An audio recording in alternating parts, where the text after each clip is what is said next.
आप सबको पता है कि सेकंड वेव चल रही है सो कॉल, और सेकंड वेव कितनी डेडली है आपको बता ही देता हूँ।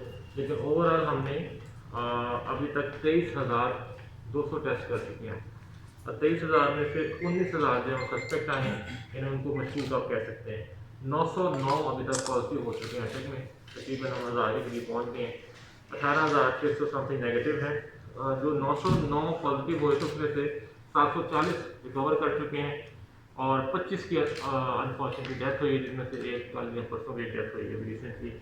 145 अभी तक तकरीबन 150 के करीब एक्टिव केसेज अटैक में हैं, जो कि मुख्तलिफ स्टेजेस के ज़रिए इलाज हैं, जिनमें से 14 हॉस्पिटल में है जिनको ऑक्सीजन की ज़रूरत है, बाकी लोग अपने घरों में हैं, लेकिन वो हमारे पास है। तो अगर आप इन दोनों का सिर्फ मुवाजना कर लें कि फर्स्ट और सेकंड फेज में कितना फ़र्क है, तो आपको ये बताते चले कि पहली फेज में सिर्फ 296 पॉजिटिव आए, जो हमारी फर्स्ट सितंबर तक फेज है, और सितंबर के बाद अभी तक 613 लोग पॉजिटिव आए, यानी तकरीबन 3 गुना लोग ज़्यादा पॉजिटिव आ रहे हैं। जो रिकवरी है ज़्यादा ही है, लेकिन अमवात 20 लोगों की अमवात इस सेकंड फेज में हुई है, सिर्फ 5 पहली फेज में हुई थी। आप देखें डेथ भी कितना बढ़ गया है, और ये जितने एक्टिवेट सारे हैं।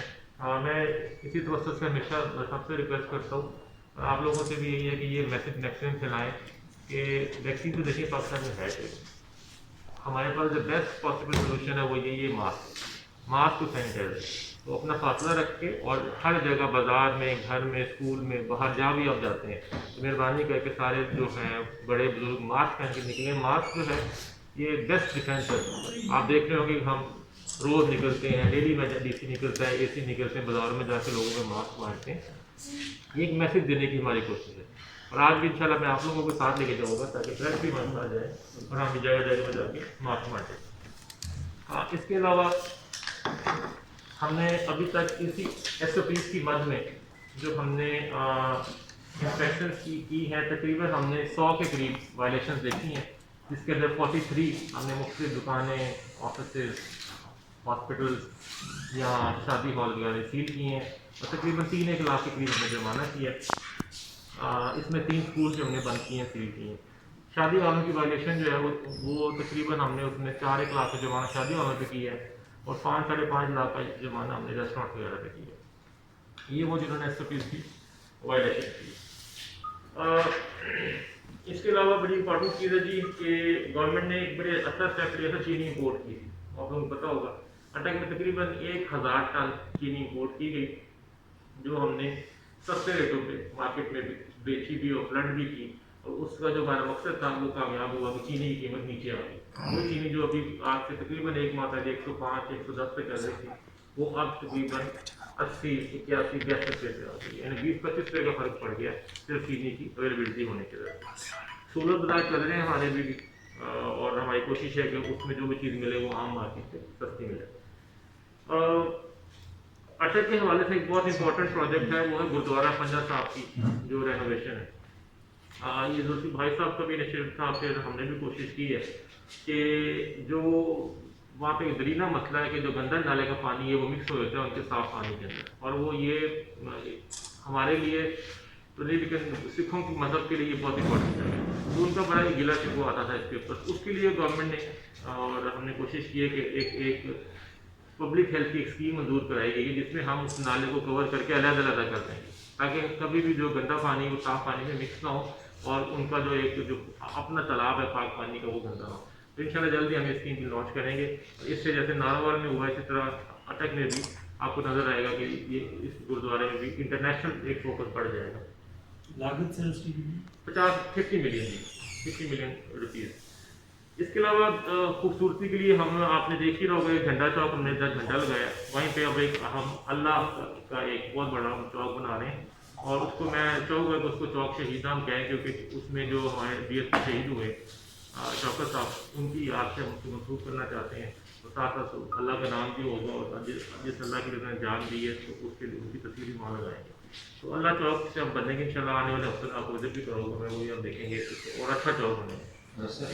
अच्छा, आज वो विजिट कैंसिल है, आज हम यहाँ से प्रेस कॉन्फ्रेंस करके डॉक्टर्स जो है वो ऑपरेशन वगैरह का वहाँ पे बिल्कुल मांग हुआ है, ENT के जो डॉक्टर जी, तो वो बिल्कुल इस वक्त बंद हुआ है। वो बस वो शायद डॉक्टर है ही नहीं। MS साहब कहते हैं कि वो डॉक्टर्स नहीं है अभी, तो उसका कुछ प्रॉब्लम्स है जो भी।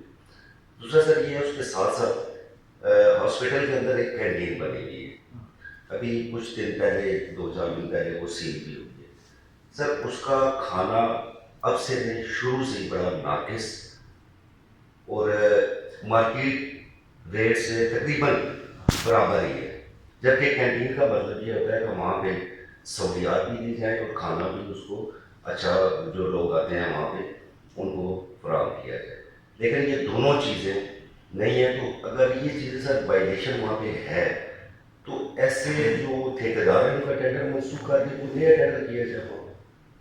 ठीक है जी, आपने ये जो कैंटीन की बात की, हॉस्पिटल की बात की, हॉस्पिटल पहले मैं बताता हूँ DHQ, एक तो ये कि DHQ बड़े अरसे के बाद हमारा जो अटक का DHQ वो पंजाब में नंबर 2 पे आया है तमाम DHQ के मुकाबले। तो वो तो एक हमारा स्टेप है टुवर्ड बेटरमेंट। इंशाल्लाह 2-3 चीज़ें रह गई हैं, वो भी हम करेंगे, कोशिश करेंगे पूरे पंजाब को हम टॉप करें। नंबर 1 पे DHQ हमारा। तो जो ENT की बात की, वो इसलिए ENT आजकल नहीं है कि ENT बेसिकली रिलेटेड है कोरोना के साथ। तो जो पेशेंट वहाँ पे जाता है उसको ऑटोमेटिकली सस्पेक्ट गिनते हैं, तो इसलिए हम फिल्टर क्लिनिक शुरू कर दिया कि जो बंदे हैं उनको पीछे से पहले फिल्टर कर लेते हैं कि हाँ ये बंदा इतना क्रिटिकली, इतना इसकी इमरजेंसी है कि इसको हॉस्पिटल के अंदर लेके दें, अदरवाइज उसको बाहर ट्रीट कर लेते हैं ताकि सारे डॉक्टर एक्सपोज ना हो। डॉक्टर हमारे मेन फौजी हैं इस काम में, डॉक्टर ही गिर गए तो फिर हम इलाज कैसे करेंगे, तो एक प्रोटेक्शन मैकेनिज्म है। रही बात ये डॉक्टर्स की, तो अब मेरी पॉलिसी इस वक्त ये है कि यहाँ पे जब मैं आया था बड़ा पुराना इशू था गायनी का, क्योंकि शाम को गायनी नहीं होती, डॉक्टर्स अवेलेबल नहीं होते और पेशेंट्स सारे जाते हैं हमारे पिंडी जाते हैं।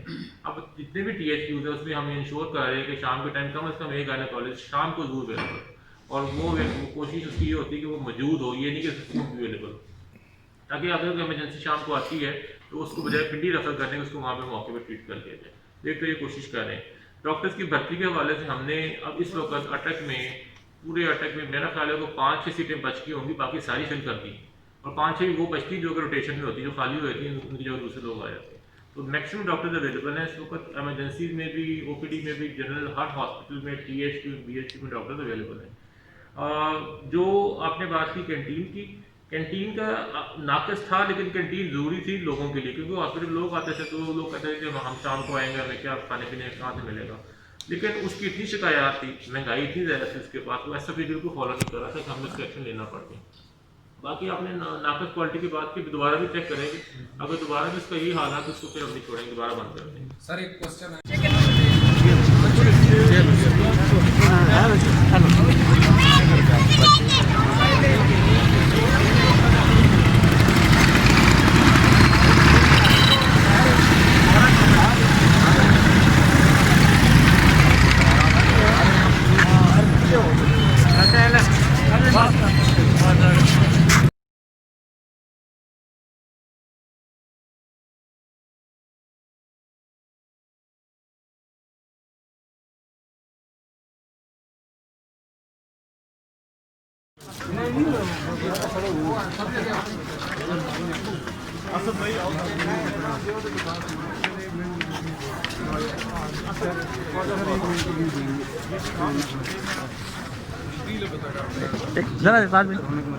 जी देखिए, हमारी आज की मुहिम जो है, आपको पता है कि इस वक्त मुल्क जो है कोरोना की शदीद सेकंड वेव में